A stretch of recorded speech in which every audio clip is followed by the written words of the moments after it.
Gandang gabi, ako'y nagbabalik, DJ B-Boy Bibo, para sa ating tuloy-tuloy na BB Time tungkol sa usaping dumayo ng ilang kilometro para sa kambyo. Charot. Mga yes friend, kanina nga po ay napakinggan natin ang sulat na ipinadala sa atin ni Yani para sa inyo. Oo, para sa inyo daw na mga yes friend niya. Si Yani na dinayo ang boyfriend niya na ex niya na ngayon, no? Na nakatira malapit sa Bulkang Mayon. Ang jowa niyang Uragon. Na nagrereklamo tong si atin yung Yani at nagtataka siya, bakit mainit yung nahawakan ko? Alam mo, wag ka nang magtaka. Sabi ko nga, di ba, malapit siya sa Bulkang Mayon. Baka talaga lava yung nahawakan. Kaya mainit. Well, actually, doon sa letter niya, mga yes pre, no, marami tayong makukuhang lessons. Kasi maraming pasikot-sikot yung naging sulat niya, di ba? Maraming pinagdaanan at marami tayong makukuhang aral. Actually, una doon yung sa panahon ngayon is okay lang din, di ba? Katanggap-tanggap na rin maituturing na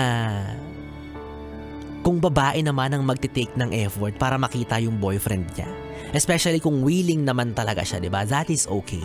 Kung preference nilang dalawa yun or si ate girl talaga yung mas may gusto, diba? Na magkita sila, go for it. There's no problem at it. Just to be fair, kasi baka nga naman, no? Yung babae, yung talagang may kapasidad na gawin yun, lumuwas, gumastos ng pamasahe. Or malay nyo, ganun lang talaga yung love language niya. So, nothing against Ate Yani sa pagluwas niya at pagpunta niya dun sa boyfriend niya sa malayo. Imagine from Manila to Bicol, pumunta siya, nag-effort siya para sa boyfriend niya, no? And dumayo siya hindi para makipag-ano. Yan naman talaga mahalaga dyan eh. Diba? Hindi kaya nung mga ibang yes pre natin dyan, dadayo pa ng malayuan, talaga nga namang hindi daw ready pero may baon na kaputi. Nakaipit pa sa bitaka.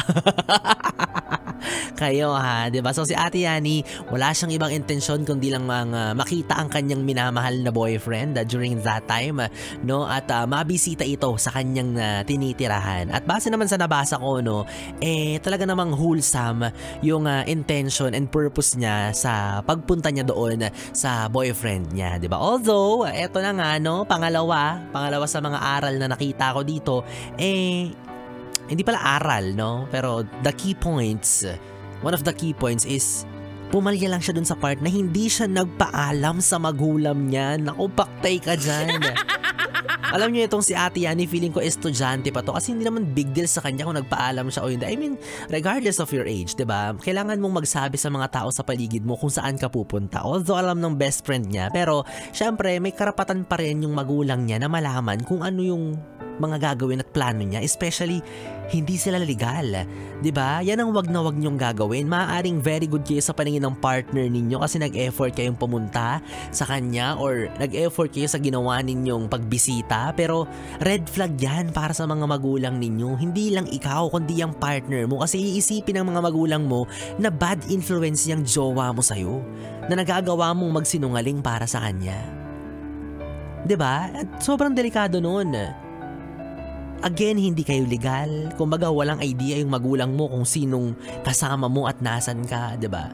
Malalaman na lang niya, asan na yung anak ko? Bakit nabalitaan ko yung ganito ganyan, nasabi ko? Oh, 'di ba? Nakakapraning yun as a parent. Well, alam ko naman na aminado ka din, no? At nagsisisi ka dun sa ginawa mo. Kaya, sige, absuelto ka na. And pangatlo, mga yes friend, tama yung sinabi niya na huwag makipagkimi kapag hindi ka pa ready, 'di ba? Let's be open-minded about it na kapag hindi ka pa physically and mentally ready gawin 'yon or i-commit yung sarili mo sa ganong klase ng practice, it is okay. 'Di ba? Walang problema doon. Wala kang dapat guilt na maramdaman kasi, oh my gosh, baka iwanan ako ng partner ko kasi hindi ko nabigay yung puto seko ko. Walang ganon dapat. 'Diba? Kasi kung may Bombay man o wala, may ratratan man o wala, kung talagang mahal ka niyan, hindi yun magiging hadlang for that person. Hindi yun yung magiging priority niya at hindi ka dapat niya ipipressure na gawin yun. 'Di ba? Mahalaga pa rin yung parehas or pareho kayong may consent na gawin yung bagay na yun. No? So, yun lang naman. Mukhang hindi rin naman ito pinilit si Ate Yani. Sadyang nagkatawanan pa nga sila nung nahawakan niya yung magic wand ni Kuya. O hindi ko sure kung anong ginawa niya doon sa magic wand. Baka, ewan ko. Bala kayo dyan. Ayoko imagine. So, yun lang naman mga yes friend. Wala na akong ibang masabi kasi nangyari na diba? Ang mahalaga, walang nangyari sa inyong dalawa, lalo na't ayaw mo pa yan. Diba? Wala na ba mga yes friend?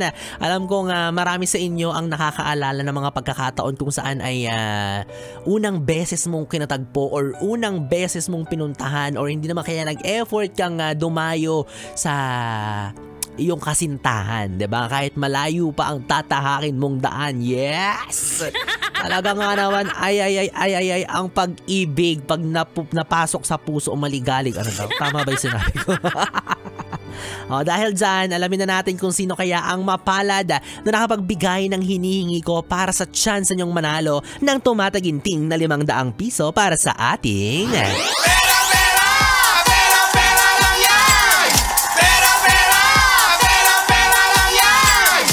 Mga yes friend, lakasan nyo ng muli ang volume ng radyo mo dahil baka malay mo lang naman, baka lang naman, para sa iyo na itong tumataginting na 500 piso para sa ating pera-pera lang yan promo. Mga yes friend, ang hinahanap ko po kanina ay para sa mga magjowa o mag-asawa ang picture nila nung unang beses silang magkita. Alam niyo, ang dami pong nag-send. Ang hirap-hirap pong pumili. Lahat sila kasi ang cute nila dun sa picture. Mga nene at totoy pa sila. Tapos kung titignan mo yung profile picture nila ngayon, may mga uban na. Hindi ko alam kung saang baol nila kinalkal yung mga picture na yun, pero ang cute. Pero wala since hindi naman kaya manan si Biboy Bibo at limitado lang ang pera ko at baka ako ay mag-abono. Siyempre, isa lang ang mapalad na nanalo. Eto na, congratulations sa pagmumukha mo. Cleofe Castel! Congratulations sa ina ang tumataginting na 500 piso para sa ating pera-pera lang yan promo. Nag-send siya ng kanilang picture ng kanilang asawa. Kanilang asawa or nilang mag-asawa. Before and after. Ang cute-cute. Sabi niya dito, 1986. Our first meet sa bahay namin nung mag-penpal pa lang kami. Diba? Penpal! Sinong lalaban sa penpal, ha? Ilabas niyo yung Friendster niyo. Walang binatbat yan sa penpal. Sabi niya, sabi ng aking airpods, ang pag-ibig ay hindi lang sa sulat kundi sa effort, physical appearance. Kaya inimbitahan siya ng mga magulang ko sa bahay pero parang nagkahiyaan. Ngayon may mga anak na at may sarili-sarili na ring pamilya. Pa-shoutout kay Lia and Leon, nakikinig ng BB Time dito sa Kamarin, Caloocan. Gusto mo yung nagkahiyaan tapos after nagkaanak na daw sila. Shy type yan. Ay, ba't mga palakpak? Congratulations, Ate Cleofe Castel. Kung naririnig mo pa sa mga oras na ito, ang kailangan mo namang gawin ngayon ay mag-send ng iyong valid ID at syempre ng iyong GCash number para tuluyan mo na makuha ang iyong premyo para sa ating...